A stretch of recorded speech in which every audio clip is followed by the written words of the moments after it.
Assalamualaikum warahmatullahi wabarakatuh. Selamat datang ke FPL Kaki Sembang, bukan nak gebak. Untuk video kali ini, saya nak bagi tahu saya punya result untuk game week kelima, yang mana saya dapat 47 poin saja. Yang ni cukup tak baik lah.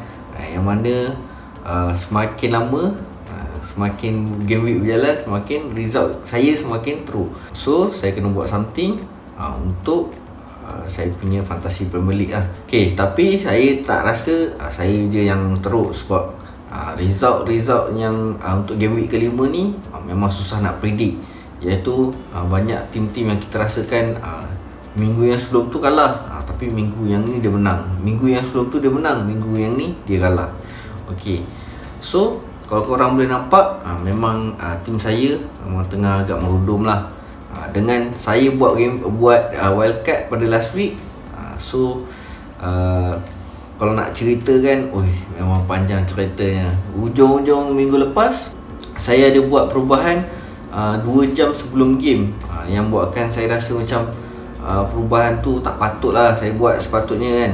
Korang boleh tengok perubahan yang ketara lah pada kumpulan, pada saya punya pasukan. Nanti saya tunjukkan dekat korang apa perbezaan dia yang saya buat masa dalam video dengan yang sekarang ni.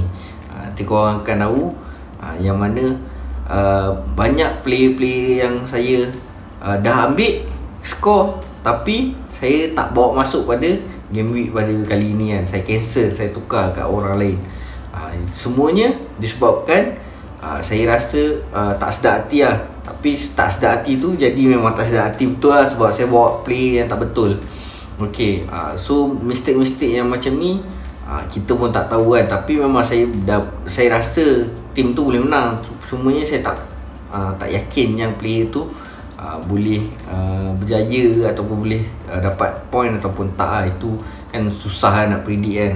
Okay, kita tahu ada player yang memang mantap sebelum ni, yang saya ada highlight, tapi dia belum dapat betul-betul form lah pada sebelum game week yang kelima ni kan.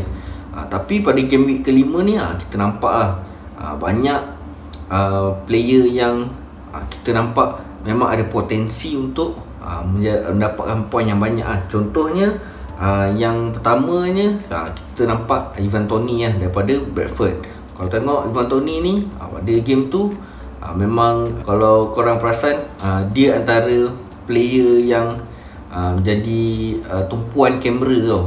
So asyik-asyik muka dia, macam mana dia menyerang tu. So nampaklah memang dia orang penting dekat pasukan Brentford tu.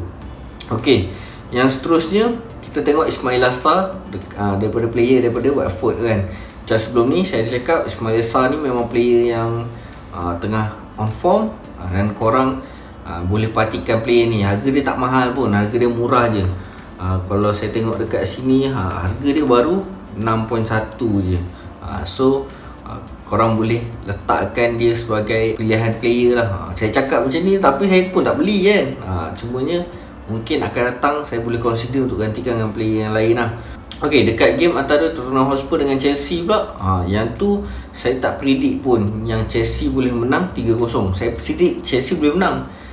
Cumanya dekat tempat lawan saya tak sangka pula Chelsea boleh menang 3-0.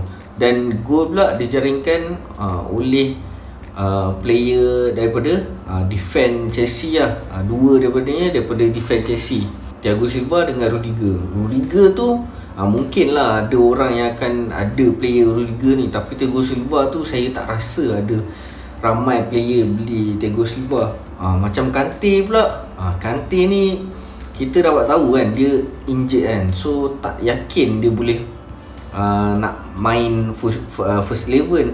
Lepas tu susah nak predict player-player daripada Chelsea, sebab rotation diorang ni terlalu kerap. Dia macam Manchester City. Player Manchester City pun sama, susah nak predict siapa main first 11 untuk player Manchester City dengan Chelsea ni kan. So kalau kita ambil nanti kan dah tak masuk kat first 11 pula kan. Okay, memang kalau tengok daripada pemain Liverpool pula kan, okay, banyak player defender dirombak, melainkan Virgil van Dijk je yang bermain pada game tu. Itu pun Virgil van Dijk memang on form lah. Kalau tengok point dia pun memang banyak lah. Okay, kalau kita tengok dekat King of the Game Week, untuk game week kelima ni, kita nampak lah player yang tak pernah nak on form sangat untuk game week yang sebelum-sebelum ni tersenarai dekat King of the Week untuk minggu ni. Cumanya bagi pendapat saya, player-player macam ni susah untuk kita nak ada player yang macam ni dalam tim kita. Melainkan yang bagi pendapat saya lah, yang kita boleh ada macam De Gea, Alonso, Ismail Assar, Salah dengan Ivan Toney.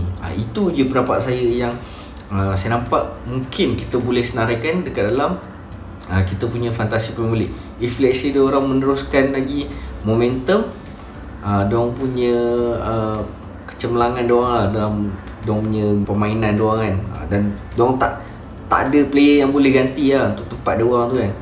Susah juga kalau kata kita asyik kita nak ambil dia, tapi player tu asyik berganti-ganti dengan player yang lain.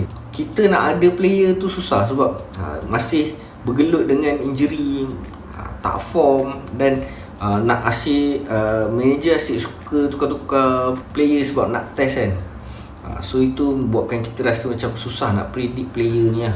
Okay, itu je yang saya nak cerita untuk video kali ni. Apa khabar korang punya point fantasi? Masih sihat ataupun tak? Macam saya punya, dia macam dah demam-demam sikit lah. So kita tunggu untuk next week pula macam mana. Tengok kalau kata kalau sembuh, boleh kita boleh lega sikit lah. Tapi kalau minggu depan makin parah, kita bawa pergi hospital lah. Alright, itu je video dari saya. Jangan lupa tekan button like dan subscribe. See you next video.